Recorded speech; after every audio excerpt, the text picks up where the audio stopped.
विदेशिया की कहानी शुरू होती है 19वीं शताब्दी से, जब गांव में शोषण का जबरदस्त चक्र था। कमाई का कोई जरिया नहीं था, गरीबी अपने चरम पर थी। उसी समय दक्षिण अफ्रीका और मॉरिशस जैसे देशों में मजदूरों की जरूरत पड़ी। भारत में तब ईस्ट इंडिया कंपनी का रूल था।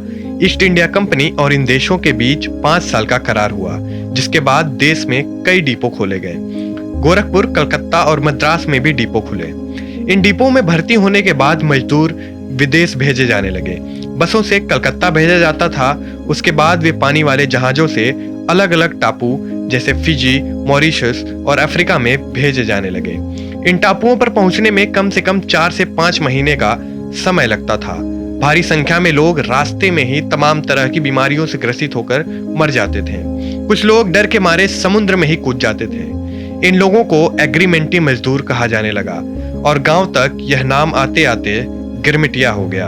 यहाँ से जाने वाले लोग अपना घर परिवार, पत्नी, बच्चे छोड़कर रामायण पाठ, ढोलक, झाल जैसे छोटे छोटे सामान लेकर गए थे। धन कमाने के उद्देश्य से गए इन लोगों का बहुत कम समय में ही शोषण शुरू हो गया और उनकी हालत यहाँ से ज्यादा खराब हो गई। बहुत कष्ट में लोगों ने जिंदगी काटी और इधर किसी की पत्नी मायके चली गई तो किसी के माँ बाप स्वर्गवासी हो गए। लौटने की बात करें तो लगभग 10% लोग ही लौट सके। जो लोग लौटे उन्होंने वहां की दास्तान सुनाई। कुछ लोग इस डर से नहीं लौटे कि गांव में उनका कुछ बचा नहीं होगा। वहीं ढोल झाल बजाते रहें, कमाते और खाते रहें। यहीं से शुरू होता है विदेशिया। परदेश चले गए अपने लोगों की पीड़ा है विदेशिया। शुरू में ढोलक झाल से छोटे मोटे विरह के गीत होते थे, लेकिन विदेशिया को असली शक्ल दी भोजपुरी के शेक्सपियर कहे जाने वाले भिखारी ठाकुर ने।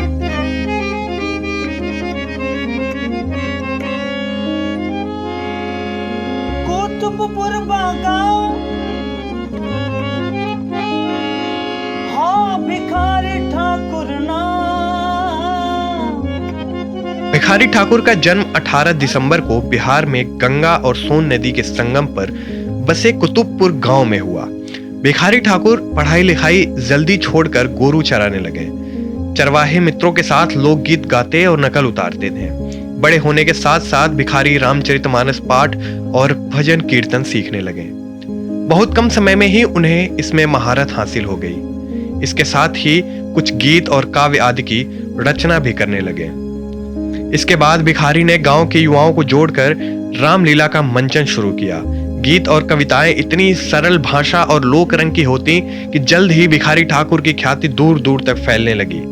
जब भिखारी ठाकुर को नाम और दाम दोनों मिलने लगा, उनके गीत, नृत्य और नाटक लोक परंपराओं से जुड़े थे, जो जल्दी ही लोकप्रिय हो गए, क्योंकि उनमें लोगों को अपनी छवि दिखाई देती थी, अपना सुख दुख, अपनी कहानी, जिसके कारण भिखारी ठाकुर का विकास होने लगा। फिर ऐसा दिन भी आया जब भिखारी का नाच विदेशिया नाम से शादी, ब्याह, पर्व, त्योहार और दूसरे उत्सवों में मनोरंजन के साथ सामाजिक प्रतिष्ठा से भी जुड़ गया। अब भिखारी ठाकुर जहां भी जाते उन्हें विदेशिया प्रस्तुत करने की मांग होती थी। भिखारी ठाकुर ने जितनी भी मौलिक रचनाएं की, वे सभी अपने क्षेत्र की समस्याओं का प्रतिनिधित्व करती हैं। विदेशिया के माध्यम से उन्होंने स्त्री का विरह वेदना को प्रस्तुत किया और विधवा विलाप के माध्यम से उन्होंने विधवा स्त्री के प्रति होने वाले सामाजिक अत्याचार को प्रस्तुत किया। भोजपुर क्षेत्र के लोगों के लिए विदेश का मतलब भारत से बाहर जाना नहीं। कमाई के लिए कलकत्ता जाते ही एक ग्रामीण युवक विदेशी बन जाता था।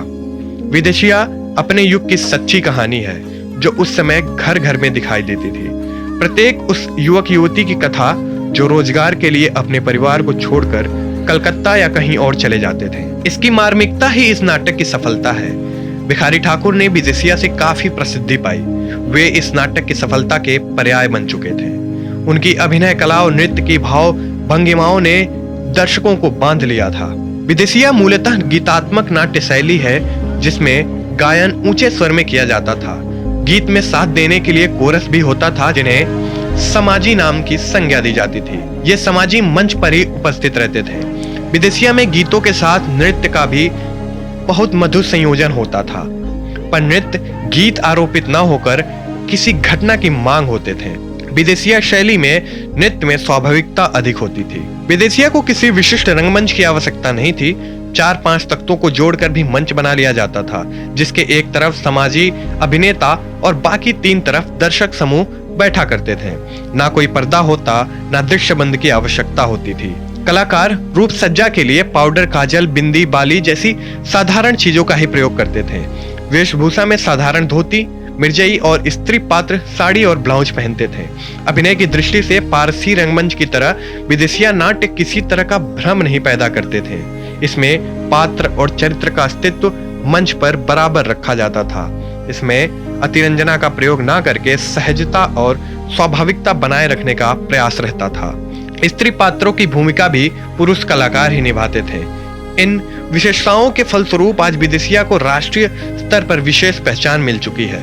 हिंदी लोक संस्कृति में यह कृत्य मील का पत्थर है, जिसकी प्रासंगिकता हमेशा बनी रहेगी।